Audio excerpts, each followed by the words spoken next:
దివ్యవాణి TV ప్రేక్షకులందరికీ యేసునామములో శుభాలు తెలియచేస్తూ దేవుడి యొక్క దివ్య వాక్కు కార్యక్రమానికి మిమ్మల్ని అందరినీ ప్రేమతో ఆహ్వానిస్తూ ఉన్నాము. ఈరోజు మనము తీసుకున్న అంశం ఏంటంటే పరిశుద్ధాత్మ దేవుడి గురించి.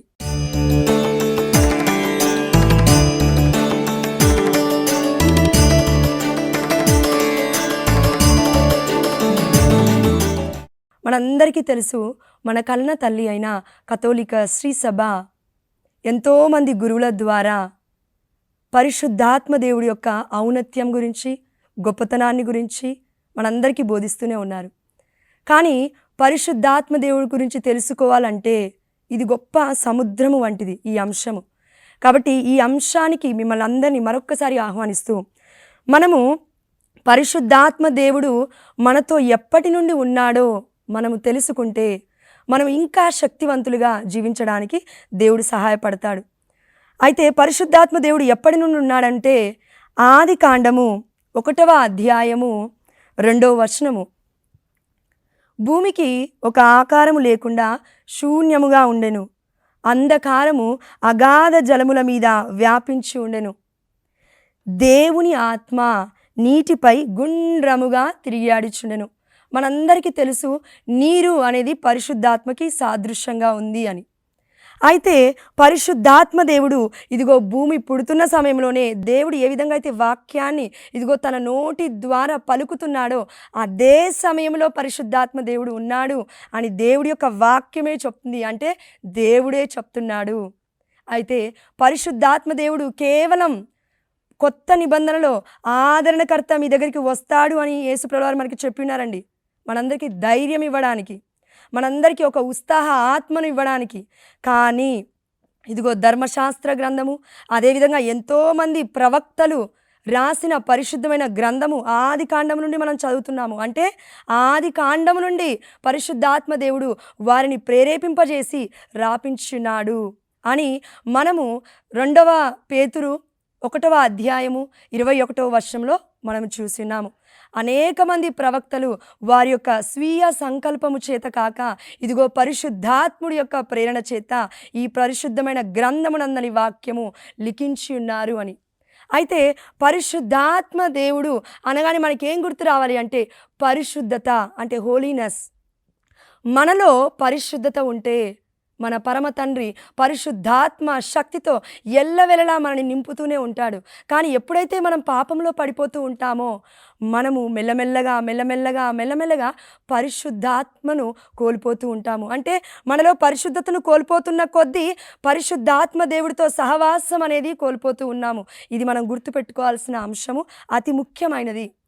అదేవిధంగా మనం ఆదికాండము 1వ అధ్యాయము 26వ వచనంలో చూసుకుంటే, దేవుడు ఇక ఇప్పుడు మానవ జాతిని కలిగింతుము, మానవుడు మమ్ము పోలి మా వలె ఉండును. అంటే ఆదాముని సృష్టించేటప్పుడు దేవుడు ఏమనుకున్నా అంటే మమ్ము పోలి మా వలె ఉండును. అంటే మమ్ము అనగా ఇక్కడ కేవలం యెహోవా తండ్రి అని మాత్రమే కాదండి, నేను అనట్లేదు, దేవుడు మమ్ము అంటున్నాడు. అంటే తండ్రి, కుమార, పరిశుద్ధాత్మ ముగ్గురు ఏకరీతిగా ఇక్కడ మనకి కనబడుతున్నారు పరిశుద్ధమైన వాక్యములో. కాబట్టి పరిశుద్ధాత్మ దేవుడు, తండ్రి దేవుడు, ఇదిగో మన యేసు ప్రభుల వారు వాక్కై ఉన్నారు. కాబట్టి ఆది కాండము నుండి ముగ్గురు ఏకరీతిగా మనతో ఉన్నారు అని ఒక సత్యము పరిశుద్ధమైన గ్రంథము ఈరోజు మనకి వివరిస్తూ ఉంది. అదేవిధంగా మరి పరిశుద్ధాత్మ దేవుడు ఆది కాండము నుండి ఉన్నాడు అనే విషయం మనం తెలుసుకున్నాము. రెండవదిగా మరి పరిశుద్ధాత్మ దేవుడు మనలో ఎప్పటి నుండి ఉన్నాడు మనము ఈ యొక్క వాక్యము ధ్యానించుకోవాలంటే ఆది కాండము 2వ అధ్యాయం 7వ వచనం దగ్గరికి వస్తే, దేవుడు సృష్టినంతా సృష్టించినాడు 5 రోజులు. 6వ రోజు మానవుని సృష్టిస్తూ ఉన్నాడు. ఇదిగో ఆదాముని సృష్టిస్తూ ఉన్నాడు. దేవుడైన యావే నేల మట్టిని కొంత తీసుకొని దాని నుండి మానవుని చేసెను. ఇదిగో మట్టి నుండి మనిషిని చేసినాడు దేవుడు. అంటే మట్టి నుంచి కూడా దేవుడు ఒక గొప్ప బిడ్డని చేసినాడు. అయితే ఆ యొక్క గొప్ప శరీరానికి ప్రాణము లేదండి. కేవలం మట్టి నుండి తీసిన దానికి కేవలం ఒక శరీరం అనేది మాత్రమే ఉంది, ఒక దేహం అనేది మాత్రమే ఉంది. మనం ఇది గుర్తుపెట్టుకోవాలి. దాని తర్వాత ఏం జరుగుతుందంటే, దాని నుండి మానవుని చేసిన తర్వాత అతని ముక్కు రంధ్రములో ప్రాణవాయువుని ఊదెను. ఆమేన్, హల్లెలూయా, ప్రైజ్ ది లార్డ్. అయితే దేవుడు ఏం చెప్తున్నా అంటే, తన ముక్కు రంధ్రములో నేను ప్రాణవాయువుని ఊదానంటున్నాడు. ఎవరి ప్రాణాన్ని ఊదారు? దేవుడి ప్రాణాన్ని. అంటే దేవుడి యొక్క ప్రాణాన్ని మనలోకి ఊదాడు. మనందరం ఒక ఎగ్జాంపుల్ ఇక్కడ తీసుకుంటే, ఫర్ ఎగ్జాంపుల్ ఇప్పుడు నేను మీతో మాట్లాడుతూ ఉన్నాను, దేవుడి యొక్క వాక్యం చెప్తూ ఉన్నాను. నేను ఒకవేళ చనిపోతే నా దగ్గర నుంచి ఏది వేరైపోతుందంటే, ఇదిగో శరీరం ఇక్కడే పడిన జీవోత్సవంలా, ఒక శవంలాగా పడిపోతుంది. కానీ ఆత్మ అనేది దేవుడి సన్నిధికి వెళ్తుంది, మంచి పరిశుద్ధమైన జీవితాన్ని జీవిస్తే. లేదు అంటే పాపపు జీవితం జీవిస్తే నరకలోకానికి పోతుంది కదండి. ఎస్. అయితే ఇక్కడ మరి నా శరీరాన్ని విడిచిపెట్టిన ఆత్మ అంటే, ఆత్మ నాలో ఉంటేనే నేను ప్రాణము పోసుకొని ఉంటాను. ఒకవేళ ఆత్మ నా నుండి వేరైపోతే నేను నిర్జీవాన్ని, నేను శవాన్ని. అదేవిధంగా దేవుడు ఇక్కడ ఏం చెప్తున్నాడంటే, ఇదిగో నేను మానవుని చేశాను, దేహాన్ని మాత్రమే కాదు, ఇప్పుడు తన ముక్కు రంధ్రములో నా ప్రాణవాయువుని ఊదాను. దాని తర్వాత ఒక అద్భుతమే జరుగుతుంది. అదేంటంటే, మానవుడు జీవము గలవాడయ్యను. ఆమేన్, హల్లెలూయా. మానవుడు జీవం పోసుకున్నాడని చెప్తున్నాడు దేవుడు. అంటే చనిపోయి ఉన్న మనకి, నిర్జీవంగా ఉన్న మన దేహానికి ఒక శక్తి అనేది దేవుడు ఇస్తూ ఉన్నాడు. అదేంటి అంటే ప్రాణము. ప్రాణం ఎవరికి ఉంటుందంటే మన ఆత్మకి. అంటే మన ఆత్మ ఎవరిది అంటే దేవుడిది.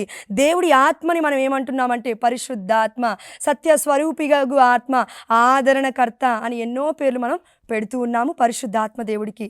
కాబట్టి మనము కొత్త నిబంధనకు వచ్చేసరికి అండి, యేసు ప్రభువు వారిని మనం ఏమంటున్నాము? యేసే మార్గము, సత్యము, జీవము. ఇక్కడ దేవుడు ఏమంటున్నాడు? జీవము గలవాడయ్యను మానవుడు. అంటే యేసు ప్రభువు వారు ఆది కాండం నుంచి ఉన్నారు, మనలో జీవిస్తూ ఉన్నారు. దేవుడి ఆత్మ మనలో ఉంది అనే సత్యాన్ని దేవుడు ఈరోజు మనకి ప్రకటిస్తూ ఉన్నాడు. అయితే ఈ యొక్క గొప్ప అంశము మనం ధ్యానించుకున్నాము. దేవుడు మనలో ఎప్పటి నుంచి ఉన్నాడంటే, ఇదిగో ఆదాముని సృష్టించినప్పటి నుంచి దేవుడి ఆత్మ ఆదాములో ఉంది. మరి ఇప్పుడు మనలో ఎలా ఉందండి డైరెక్ట్గా అనే క్వశ్చన్ మనకు వస్తుండొచ్చండి. ఇర్మియా గ్రంథము 1వ అధ్యాయము 5వ వచనం మనం చూసుకున్నట్లయితే, నిన్ను మాతృగర్భమున రూపొందింపక మునిపే నేను నిన్ను ఎన్నుకుంటిని, నీవు పుట్టక మునిపే నిన్ను పవిత్రపరచితిని. ఆమేన్, హల్లెలూయా. దేవుడు అంటున్నాడు, మనల్ని మాతృగర్భములో ఉన్నప్పుడే ఎన్నుకున్నాను అని. అంతేకాదండి, పవిత్ర పరిచితిని అంటే పుట్టిన పసిపిల్లాళ్ళకి, అంటే మనం తల్లి గర్భంలో ఉంటాము, మనకి ఏం జరుగుతుందో ఏంటో ఈ ప్రపంచం గురించి ఏమీ తెలియదు. అంటే చిన్న బిడ్డలం మనం, దేవుడి బిడ్డలం మనం, పరిశుద్ధంగా ఉన్నాం ఆ సమయంలో. దేవుడి యొక్క ఆత్మ అభిషేకం చేత తల్లి గర్భములో ఉన్నప్పుడే మనం ఆశీర్వదింపబడి ఉన్నాము. కాబట్టి దేవుడు అంటున్నాడు, నేను నిన్ను పవిత్ర పరిచితిని, అంటే పరిశుద్ధాత్మతో నేను నింపి ఉన్నాను. అంటే తల్లి గర్భములో ఒక పిండము ఏర్పడాలి అంటే దేవుడు చెప్తున్నాడు 127వ కీర్తన 3వ వచనంలో, పుత్రులు ప్రభువు ఇచ్చు వరము, తనయులు దేవుని బహుమానము, గర్భ ఫలము యెహోవా ఇచ్చు స్వాస్థము అని. అంటే ఏంటి అంటే, దేవుడు బ్లెస్ చేస్తే, దేవుడు మన గర్భాన్ని ఆశీర్వదిస్తే మనము ఇదిగో గర్భవతులుగా ఉంటాము. అంతేకానివ్వండి, ఈ శారీరక వ్యామోహాల గురించి మనం ఆలోచిస్తూ ఒక పాపపు ఊబిలో మనం పడిపోతూ, నేను ఎందుకు కన్సీవ్ అవ్వట్లేను, నాకెందుకు గర్భఫలం లేదు అని మనం బాధపడుతుండొచ్చు. కానీ దేవుడి వాక్యం సెలవిస్తుంది, ఇదిగో పుణ్య స్త్రీగా, ఇదిగో మంచి బిడ్డగా పరిశుద్ధమైన జీవితాన్ని జీవిస్తే, ఆనాడు మరి బప్తిస్మ యోహాను గారు ఎలిజబెత్తమ్మ గర్భము నుండి ఉదయించలేదా?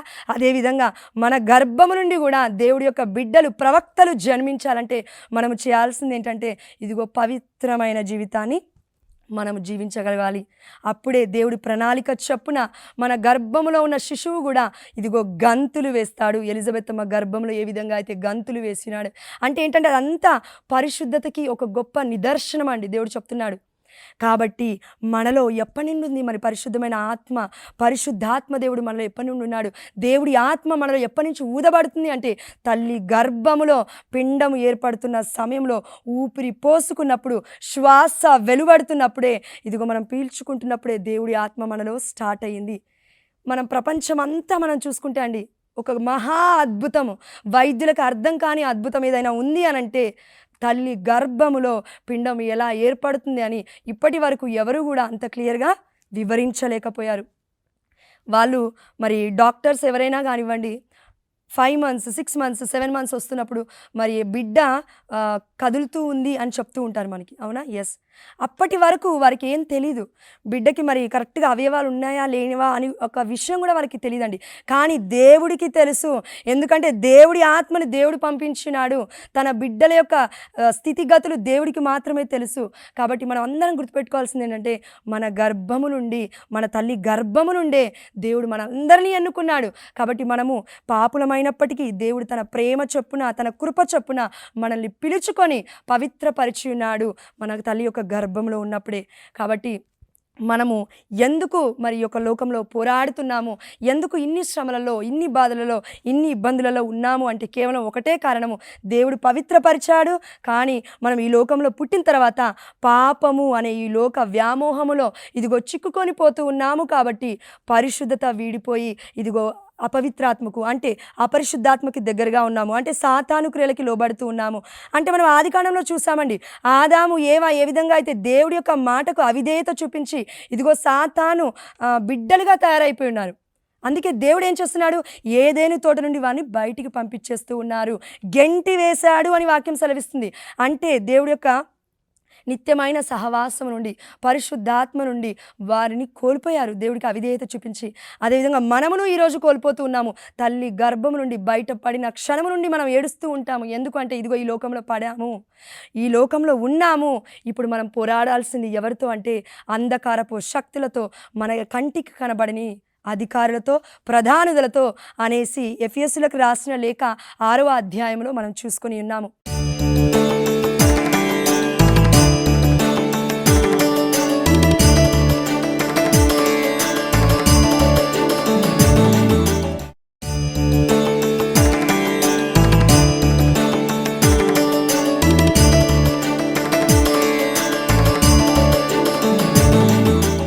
మరి పరిశుద్ధాత్మ దేవుని మనలో అసలు దేవుడు ఎందుకు పెట్టాడు? మనందరికీ సమాధానం తెలియాలి కదా. ఆది కాండము నుండి దేవుడు మనతో ఉన్నట్లుగానే ఆది కాండము నుండి ఈ లోకములో సాతాను ఉన్నాడు. అంటే లూసిఫర్ ఉన్నాడు. తన యొక్క సంతానం ఉంది, సర్ప సంతానం ఉంది అండి. కాబట్టి దాన్ని ఎదుర్కోవాలంటే మనకు ఒక శక్తి కావాలి.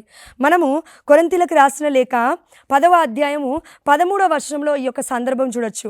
అదేంటంటే, మానవులకు సాధ్యము కాని ఏ శోధనయు మీకు కలుగలేదు. ఏలైనా ఎందుకు కలగలేదంటున్నారు ఇక్కడ పునీత పౌలు గారు కొరింథీయులకు రాసిన లేఖలో చెప్తూ ఏం చెప్తున్నారంటే, ఏలైనా దేవుడు నమ్మదగినవాడు, కానీ సాతాను మోసగాడు, అబద్ధికుడు. కానీ మన దేవుడు, మన పరమ తండ్రి నమ్మదగినవాడు. కాబట్టే మీ నిగ్రహ శక్తిని మించి మిమ్ము శోధింపబడనీయడు. ఆనాడు ఆదాము ఏవకి దేవుడు పరిశుద్ధాత్మ శక్తిని ఇచ్చాడండి. కానీ ఆ శక్తిని గుర్తుపెట్టుకోకుండా, దేవుడి ప్రేమను ఇదిగో వారు అనుభవించకుండా ఇదిగో సాతాను క్రియలో వెళ్ళిపోయి ఉన్నారు. కాబట్టి నిగ్రహ శక్తి ఆల్రెడీ ఆత్మఫలములో ఉంది. మనం చూసినాము గలతీయులకు రాసిన లేఖ 5వ అధ్యాయం 22వ వచనంలో. ఇదే నిగ్రహ శక్తితో దేవుడు మనల్ని అందరినీ నింపి ఉన్నాడు. ఎందుకంటే ఆత్మ ఫలాలతో, ఆత్మ వరాలతో నింపబడితేనే అక్కడ ఆత్మ శక్తి అనేది పరిపూర్ణమవుతుంది. ప్రియమైన బిడ్డ, ఇది మనం గుర్తుపెట్టుకోవాలి. కాబట్టి మనలో ఆత్మతో పాటు ఆత్మ ఫలాలు ఉన్నాయి, ఆత్మ వరాలు ఉన్నాయి. కాబట్టి నిగ్రహ శక్తి అనేది కూడా ఉంది. మీ నిగ్రహ శక్తిని మించి మిమ్ము శోధింపబడనీయడు. అంతేకాక మీరు శోధింపబడినప్పుడు దానిని సహింపగలిగిన శక్తి మీకు వసగి బయటపడు మార్గమును మీకు ఆయన చూపును. అంటే దేవుడి వాక్యం ఇక్కడ ఏమని సెలవిస్తుందంటే, మీరు ఎన్ని శోధనలున్నా, ఎన్ని బాధలున్నా, ఎన్ని కష్టాలున్నా, ఇదిగో అండి భూమి ఆకాశం ఒకటవుతున్నప్పటికీ కూడా సర్వశక్తిమంతుడైన నా దేవుడు నా వైపు ఉన్నాడు అనే యొక్క సహింపగలిగిన శక్తి, ప్రతి శోధనను అడ్డుకొనగలిగిన శక్తిని, జయించగలిగిన శక్తిని దేవుడు మనలో ఉంచాడు. ఆ మార్గాన్ని కూడా దేవుడు చూపిస్తూ ఉన్నాడు. అదేంటి మార్గం అంటే, నేనే మార్గమును అని చెప్తున్న యేసు ప్రభువు వారు. అంటే వాక్యం దగ్గరికి మనం రావాలి. కాబట్టి దేవుడు మనతో చెప్తున్నాడు, నేను ఒక శక్తిని మీకు ఇచ్చాను. ఆది కాండము నుండి ఆదాముకు ఏవకు ఏ విధంగా అయితే పరిశుద్ధాత్మ శక్తిని నేను ఇచ్చినాను, ఇప్పుడు మీ అందరికీ కూడా, ప్రపంచవ్యాప్తంగా ఉన్న నా బిడ్డలందరికీ కూడా, నా సంతతికి కూడా ఆ యొక్క శక్తిని నేను ఇచ్చాను. ఆ శక్తి పేరే మహాశక్తి, పరిశుద్ధమైన శక్తి, ఆత్మశక్తి, దేవుని ఆత్మ, పరిశుద్ధాత్మ దేవుడు మనతో ఉన్నాడు. మనము ఏదైనా పోరాటానికి లేకపోతే ఏదైనా యుద్ధానికి వెళ్తుంటే ఏ విధంగా అయితే ఒక ఖడ్గాన్ని ధరిస్తామో, దానికి తగ్గట్టుగా వస్త్రాన్ని ధరిస్తామో, అదేవిధంగా కవచాలను మనం ధరిస్తామో, దేవుడు మనందరికీ తన సర్వాంగ కవచాన్ని ఇచ్చున్నాడు. అదే పరిశుద్ధాత్మ శక్తిని మనకి ఇచ్చినాడు, ఖడ్గాన్ని మనకి ఇచ్చినాడు. అదే దేవుడి యొక్క వాక్కు. ఇవి రెండు మనం ఎల్లవేళలా నమ్మి విశ్వసించి ఎప్పుడైతే మనం ముందేస్తామో, ఎప్పుడైతే ఇది నమ్మి దేవుడు నాతో ఉన్నాడు, పరిశుద్ధాత్మ దేవుడు నాలో ఉన్నాడు అనే ఒక విశ్వాసాన్ని మనం గుర్తుపెట్టుకుంటూ, పరిశుద్ధమైన వాక్యాన్ని పఠిస్తూ మనం ముందుకి మన అడుగులు వేస్తామో, మన జీవితంలో ప్రతిదీ విజయమే అండి. కానీ మనలో ఉన్న పరిశుద్ధాత్మ శక్తిని మనం తక్కువగా అంచనా వేస్తున్నాము. కానీ దేవుడు అంటున్నాడు, ఇదిగో నేను సర్వోన్నతుడను, ఇదిగో నేను మహోన్నతుడను, ఇదిగో నేను సర్వశక్తిమంతుడను, నేను ఏదైనా చేయగలను. ప్రియమైన బిడ్డ, నాకు సమస్తము సాధ్యమే. లూకాసు వార్త 1:37 సెలవిస్తుంది, ఇదిగో నమ్ముట నీ వలనైతే నమ్మువానికి సమస్తము సాధ్యమే. ఇదిగో నమ్మాలి ప్రియమైన బిడ్డ. మనం అందరము కూడా పరిశుద్ధాత్మ శక్తి నాలో ఉంది కాబట్టి నేను ఏదైనా జయించగలను. నా జీవితంలో ఎన్ని ఆటంకాలున్నా, ఎన్ని ఇబ్బందులున్నా, ఎన్ని ఇక్కంట్లు ఉన్నా, ఇదిగో సాతాను వచ్చి మన ముందు కూర్చున్నా కూడా నేను ఆ శోధనను తట్టుకొనగలను అనే ఒక గొప్ప విశ్వాసాన్ని మనం ఎప్పుడైతే ప్రకటిస్తామో, దేవుడు తన బిడ్డలుగా మనల్ని చూసి మురిసిపోతాడు. ఎందుకంటే వాక్యం సెలవిస్తుంది, యోహాను సువార్త 1 ఇదిగో మీ విశ్వాసము చేత మీరు దేవుడి యొక్క కుమారులు అనబడుదురు అని.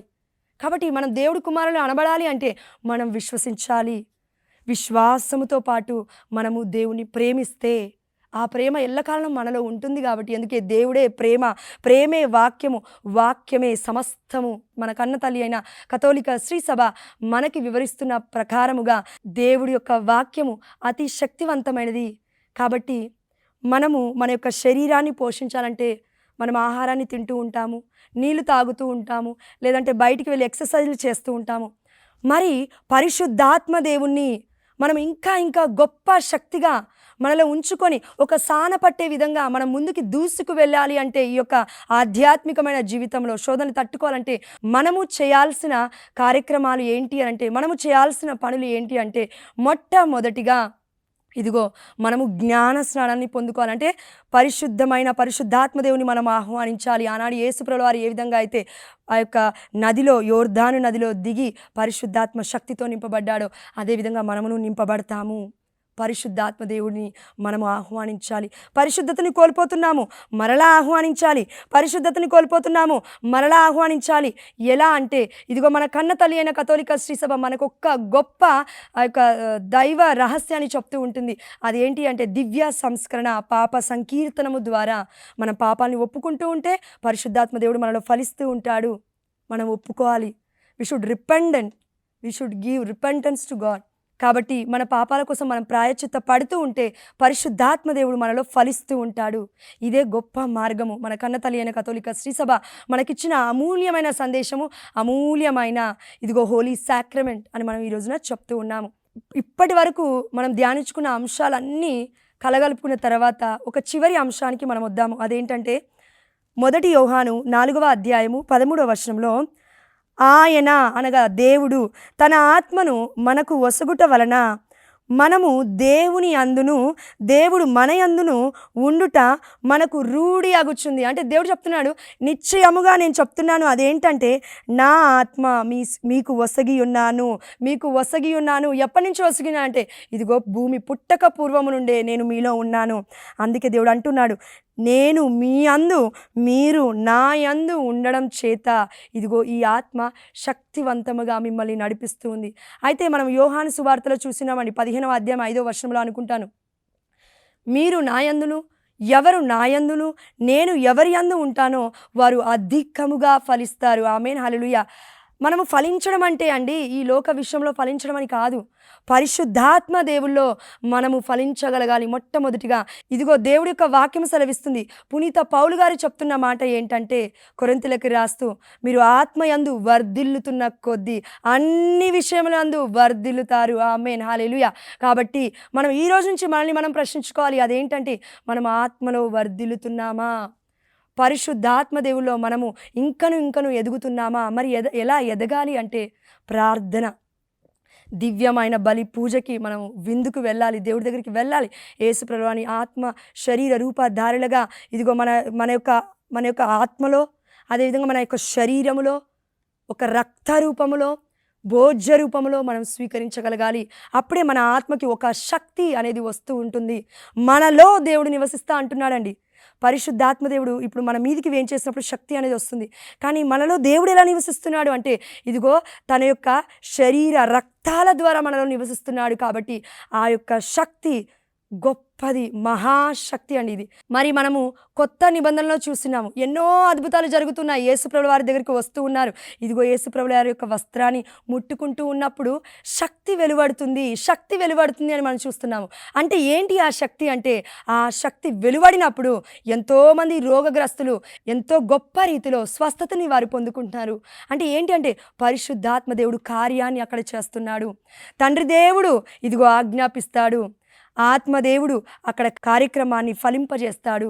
మన యేసుప్రభుల వారు మన కోసం వెళ్ళ పరలోక రాజ్యంలో విజ్ఞాపనకర్తగా మనందరి కోసం ప్రార్థిస్తూ ఉన్నారు.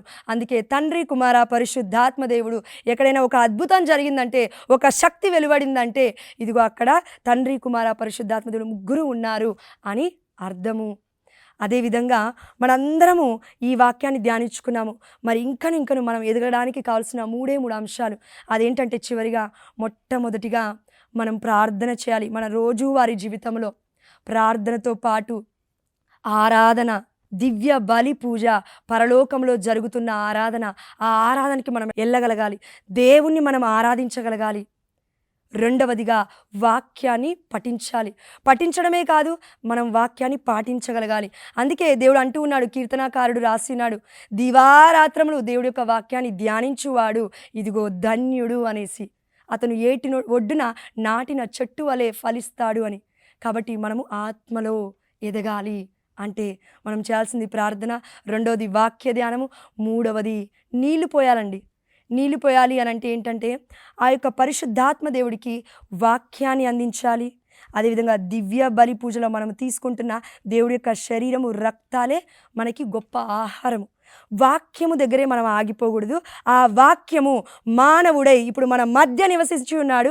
మానవుడు మన మధ్య నివసించి ఇదిగో జ్ఞాపకార్థముగా ఇచ్చిన తన యొక్క దివ్య శరీరాన్ని, రక్తాన్ని మనము లోకొని ఉంటే తప్పకుండా మన ఆత్మ శక్తి అంచెలంచెలుగా ఇంకను మనము అభివృద్ధి బాటలో నడవగలుగుతాము. కాబట్టి ఆత్మస్వరూపుడు మనందరిలో ఉన్నాడు. మనం భయపడాల్సిన అవసరం లేదు. ఆది నుండే మనలో ఉన్నాడు. మన తల్లి గర్భంలో మనం ఉన్నప్పటి నుంచే దేవుడు మనల్ని పవిత్రపరిచున్నాడు. కానీ సాతాను ఏమంటాడంటే, మోసగాడు, అబద్ధికుడు, అన్ని అబద్ధాలు చెప్తాడు. ఇదిగో నువ్వు పవిత్రురాలి కాదు, నువ్వు పరిశుద్ధుడివి కాదు, నువ్వు పాపాత్ముడివి, అసలు దేవుడు నువ్వు చేసిన ప్రార్థన వినడు అని ఆ యొక్క అబద్ధికుడు, మోసగాడు సాతాను చెప్తాడండి. కానీ మనం అందరం గుర్తుపెట్టుకోవాల్సింది ఒకటే, నీ తల్లి గర్భమున నువ్వు రూపొందక మునిపే నేను నిన్ను ఎన్నుకొని ఉంటుని, ఇదిగో నేను నీ తల్లి గర్భంలో పవిత్ర పరిస్థితిని. ఈ అంశాన్ని మనం ఎత్తిపట్టుకొని మనం ప్రార్థిస్తే, మన ప్రాణములో దేవుడి వాయువు ఉంది, మన ఊపిరే దేవుడు. దేవుడి యొక్క వాక్యము మనకి ఒక గొప్ప ఔషధం లాగా పనిచేస్తుంది. కాబట్టి మనం అందరం కళ్ళు మూసుకొని చిన్ని ప్రార్థన చేసుకొని ముగిద్దాం. పరిశుద్ధుడా, ప్రేమ కలిగిన తండ్రి, మీ ఆత్మ అభిషేకముతో చూస్తున్న ప్రతి ఒక్క బిడ్డను కూడా దర్శించమని, వారి యొక్క బిడ్డలను, వారి యొక్క సంతానాన్ని, వారి యొక్క కుటుంబాలను ఈ సమయంలో యేసు నామములో, యేసు రక్తము చేత బిడ్డలందరినీ అభిషేకించమని, అయ్యా మమ్మల్ని అందరినీ కూడా నీ బిడ్డలుగా ఎన్నుకొని పిలుచుకున్నందులకు మీకు వేలాది వందనాలు చెల్లిస్తూ, ఇచ్చిన ఈ గొప్ప అవకాశాన్ని బట్టి మీకే సమస్త ఘనత, మహిమ, ప్రభావములు చెల్లిస్తూ, అమ్మ మరియ తల్లి మధ్యస్థ ప్రార్థన ద్వారా నీ బిడ్డలందరినీ, అదేవిధంగా సకల పునీతుల మధ్యస్థ ప్రార్థన ద్వారా ఇదిగో తండ్రి చనిపోయిన అందరి ఆత్మలను కూడా ఇదిగో ఉత్తరించు స్థలంలో ఉన్న ప్రతి ఒక్క ఆత్మను కూడా నీ యొక్క నిత్య విశ్రాంతిలోకి చేర్చుకుంటారని విశ్వసిస్తూ యేసు అతి పరిశుద్ధమైన నామములో, ఉన్నతమైన నామములో, ఘనమైన నామములో అడిగి పొందుకున్నామని విశ్వసిస్తున్నాము మా ప్రియ పరలోకపు తండ్రి. ఆమేన్. హల్లెలూయా. పితా పుత్ర పవిత్ర ఆత్మ నామమున ఆమేన్. హల్లెలూయా. Praise the lord.